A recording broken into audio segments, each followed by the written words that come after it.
Selamat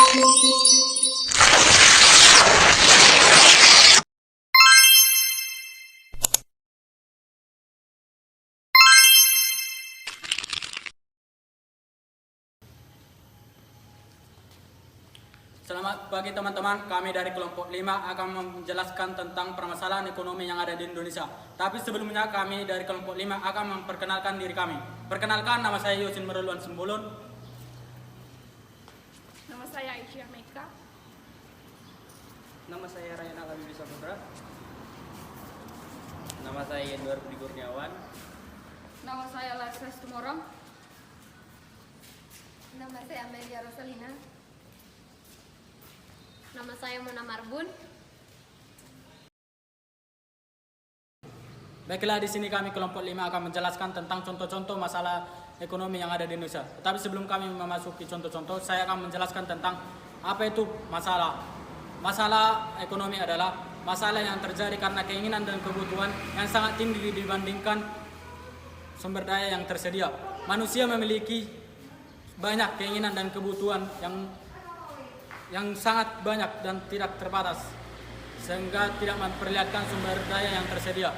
Adapun 3 contoh permasalahan ekonomi yang kami angkat: yang pertama, kemiskinan dan pengangguran; yang kedua, kenaikan harga; yang ketiga, krisis ekonomi. Ketiga contoh-contoh tersebut akan dijelaskan oleh teman-teman saya. Terima kasih. Baiklah, di sini saya dan teman saya akan menjelaskan dan juga menyampaikan tentang kenaikan harga pokok. Yaitu, yang pertama adalah kelangkaan barang atau ketersediaan terbatas. Yang kedua, iklim atau cuaca. Yang ketiga, terjadinya perang Ukraina dan Rusia yang menyebabkan kenaikan harga makanan, minyak mentah, pupuk, hingga hilangnya potensi ekspor. Yang kelima adalah tingginya permintaan masyarakat.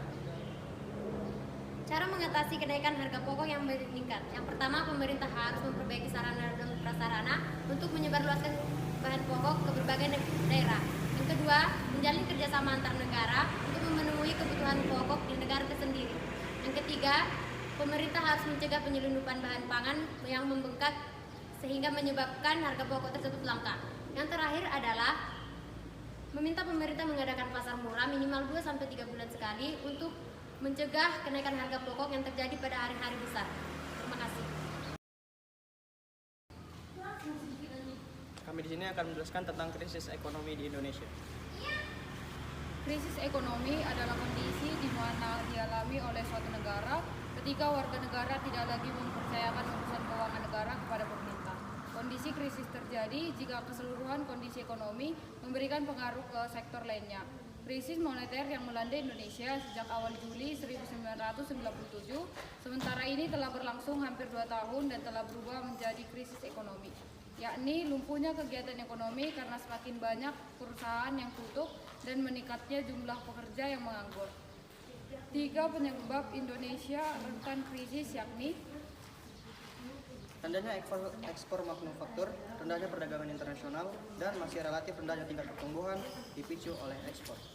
Krisis ekonomi dapat mempengaruhi pendapatan nasional lantaran daya beli dalam negeri akan turun dan kestabilan tidak tercapai.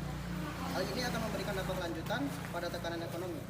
Ada beberapa persiapan untuk menghadapi krisis ekonomi yang akan terjadi di Indonesia, yaitu memaksimalkan tabungan pribadi, menyusun rencana anggaran, meminimalisir tagihan bulanan, manfaatkan voucher dan aset non tunai, lunasi utang dan kredit, cari pekerjaan sampingan, dan yang terakhir, cek polis asuransi. Di sini saya akan menjelaskan tentang masalah kemiskinan dan pengangguran.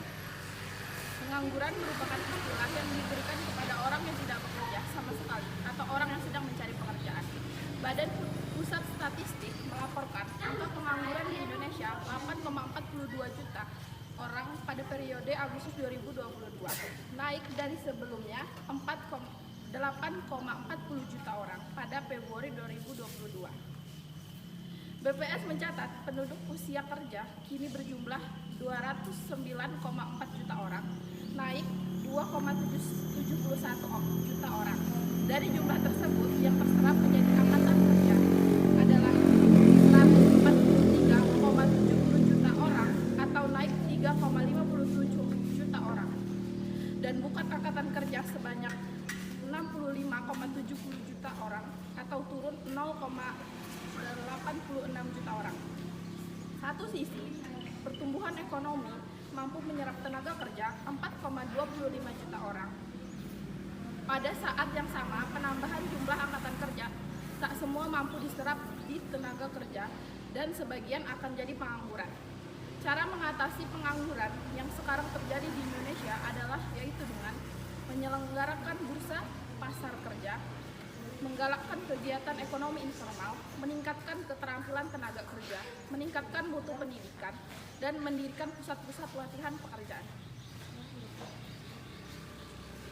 Masalah kemiskinan. Kemiskinan merupakan fenomena yang terjadi hampir di seluruh negara sedang berkembang. Kemiskinan muncul karena ketidakmampuan sebagian masyarakat untuk menyelenggarakan hidupnya sampai suatu taraf yang dianggap manusiawi. Kondisi ini menyebabkan menurunnya kualitas sumber daya manusia sehingga produktivitas dan pendapatan yang diperolehnya rendah.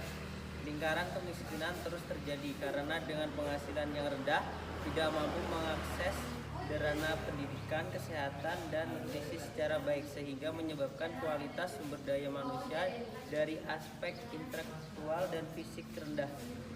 Berakibat produktivitas juga rendah. Kemiskinan adalah keadaan di mana terjadi ketidakmampuan untuk memenuhi kebutuhan dasar seperti makanan, pakaian, tempat berlindung, pendidikan, dan kesehatan. Kemiskinan dapat disebabkan oleh kelangkaan alat pemenuh kebutuhan dasar ataupun sulitnya akses terdapat pendidikan dan pekerjaan. Beberapa penyebab kemiskinan antara lain penyebab individu atau patologis, 2 penyebab keluarga, 3 penyebab budaya, 4 penyebab agensi, 5 penyebab struktural, dan ada beberapa langkah-langkah yang dilakukan pemerintah untuk mengatasi masalah kemiskinan adalah sebagai berikut. 1. Pembangunan sektor pertanian, 2. Pembangunan sumber daya manusia, 3. Pembangunan infrastruktur, 4. Redistribusi pendapatan secara lebih baik. Dari sini saya simpulkan bahwa kemiskinan berawal dari faktor ketimpangan dan ketidakadilan sosial yang menjadi sebab utama keluarnya bangsa Indonesia dari falsafah Pancasila. Sekian dan terima kasih.